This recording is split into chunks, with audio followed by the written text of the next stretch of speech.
بسم اللہ الرحمن الرحیم۔ السلام علیکم ناظرین، welcome back to my YouTube channel. جیسے کہ آپ کو پتہ ہے، میں آپ کے لیے مزے کی ترکیبیں لے کر آ رہی ہوں، مختلف اچار لے کر آئی ہوں، مختلف پیٹ کے ہاضمے کے لیے چیزیں لے کر آئی ہوں۔ تو آج بھی میں آپ کے لیے بہت مزیدار سی ریسیپی لے کر آئی ہوں، تو چلیے ہم اس کو جانتے ہیں کہ کیا لے کر آئی ہیں آج میں آپ کے لیے۔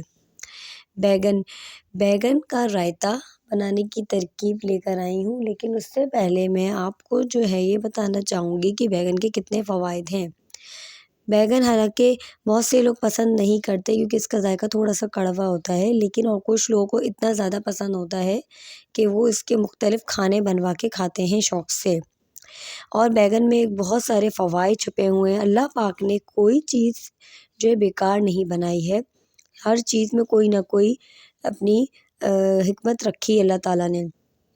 تحقیق کے مطابق بیگن کو انسانی مادے میں جو ہے وہ قوت مدافعت پیدا کرتا ہے اور ساتھ بھوک لگنے میں بھی اضافہ کرتی ہے، اور گیس اور تیزابیت کے مریض بطور قبض کشادہ دوا کے لیے استعمال کر رہے ہیں اس کو۔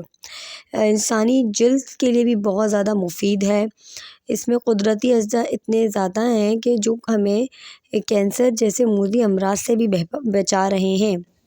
صرف یہی نہیں بلکہ جو ہے اس میں جو ہے بہت ساری ہمیں پوٹیشیم بھی ملتی ہے جو دل کو تقویت دیتی ہے، اور بیگن کھانے سے جو ہے قوت حافظہ میں کی کمزوری بھی دور ہو جاتی ہے۔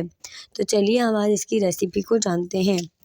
انمول رائتہ بنا رہے ہیں ہم آج۔ قدرتی خزانوں سے بھرپور بیگن کے رائتے کی ترکیب، یہ اپنے اندر فولادی قوت رکھتی ہے اور انتہائی طاقتور، اور لوگوں کو بہت پسند آتی ہے یہ سبزی اور اس کا رائتہ۔ اس کے مختلف کھانے بنتے ہیں: بھگارے بیگن، آلو بیگن، بیگن کا بھرتا، بیگن کا رائتہ، بیگن کا اچار وغیرہ۔ آج میں آپ لوگوں کے لیے بیگن کا رائتہ بنانا سکھا رہی ہوں۔ بیگن کو دھو کر تھوڑے پانی میں ابال لیں یا توے پر سینک لیں۔ تھوڑے سے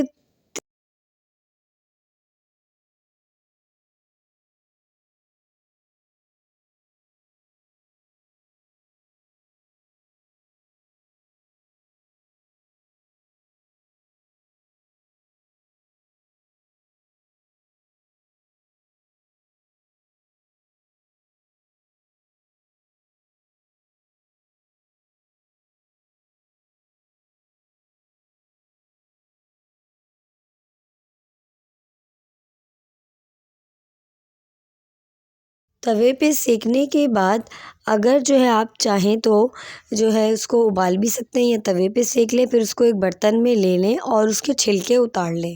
چھلکا اتارنے کے بعد اس کو جو ہے آپ رکھیں ایک برتن میں اور اس کو چمچے سے میش کر لیں، اور اس کے بعد اگر بیگن ایک لیں گے تو آدھا کپ دہی لیں گے، اگر زیادہ بیگن ہوگا تو پھر زیادہ دہی چاہیے ہوگی۔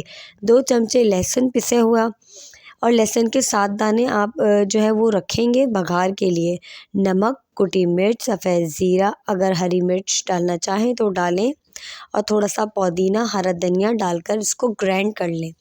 یہ ایک مزیدار سا رائتہ تیار ہو جائے گا۔ جب رائتہ تیار ہو جائے تو اس کے بعد پھر اس میں ہم بھگار کے لیے سامان لیں گے۔ سرسوں کے تیل میں بنائیں تو بہت ہی لذیذ بنے گا، اگر سرسوں کا تیل نہیں ہے تو پکوان میں بھی بنا سکتے ہیں۔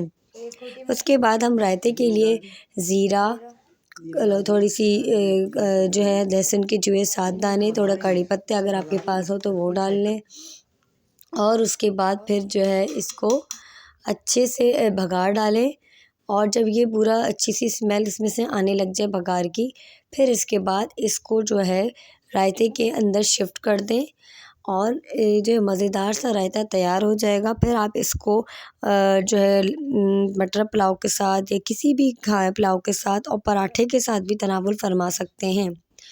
اور اگر آپ کو میری ویڈیو اچھی لگی ہے تو پلیز لائک اور سبسکرائب کرنا نہ بھولیں، اور دوسروں کو بھی شیئر کریں۔ جزاک اللہ خیراً۔ مزیدار بھگارے ہوئے بیگن کا رائتہ تیار ہے۔